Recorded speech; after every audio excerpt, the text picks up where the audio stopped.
પંચમહાલમાં ખાણ ખનીજ વિભાગની ટીમ ઉપર ખનીજ માફિયાઓએ હુમલો કરતા ચકચાર મચી ગઈ। કાલોલ તાલુકાના વેજલપુર નજીકના ઘુસર ગામે આવેલી ઘુમા નદીમાં રેતીનું ગેરકાયદેસર ખનન કરવામાં આવી રહ્યું હતું, જે અંગે જાણ થતાં ખાણ ખનીજ વિભાગની ટીમે દરોડો પાડ્યો અને આ દરમિયાન કેટલાક ટ્રેક્ટરોમાં રેતી ભરવામાં આવી રહી હતી। ખાણ ખનીજની ટીમે પરમિટ વગરના 5 ટ્રેક્ટરો ઝડપી પાડ્યા હતા, ત્યારે કાયદેસર કાર્યવાહીથી રોષે ભરાયેલા ખનીજ માફિયાઓ અને ટ્રેક્ટર માલિકોએ ભેગા મળી ખાણ ખનીજ વિભાગના કર્મચારીઓ પર પાવડા અને પથ્થર વડે હુમલો કર્યો હતો, જેમાં 2 કર્મચારીઓને ઈજા પહોંચતા ગોધરા સિવિલ હોસ્પિટલમાં સારવાર અર્થે ખસેડવામાં આવ્યા હતા। ટીમ સાથે અમે ત્યાં હાજર તપાસમાં ગયેલ, તપાસમાં જતા એમના લોકો દ્વારા અમે ટ્રેક્ટરને રોકવાનો પ્રયાસ કરેલ અને પૂછેલું કે તમારી પાસે કોઈ રોલડી પાસ કે કોઈ આધાર પુરાવા છે, તો એ લોકો ભગાડવાની ટ્રાય કરતા હતા પૂરી, અને અમારી ઉપર એસોલ્ટ કર્યો છે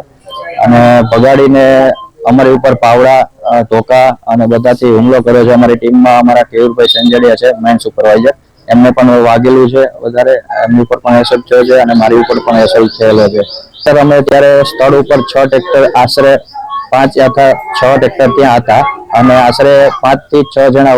કરતા વધારે લોકો તે એકઠા થઈ અમારી ઉપર એસોલ્ટ અને અમને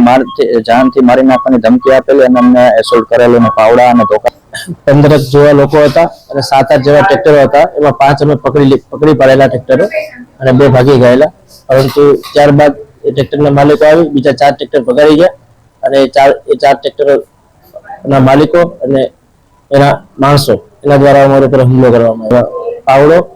અને પથ્થર તેમજ ટ્રેક્ટરમાંથી ચડાવીને જાનથી મારી નાખવાની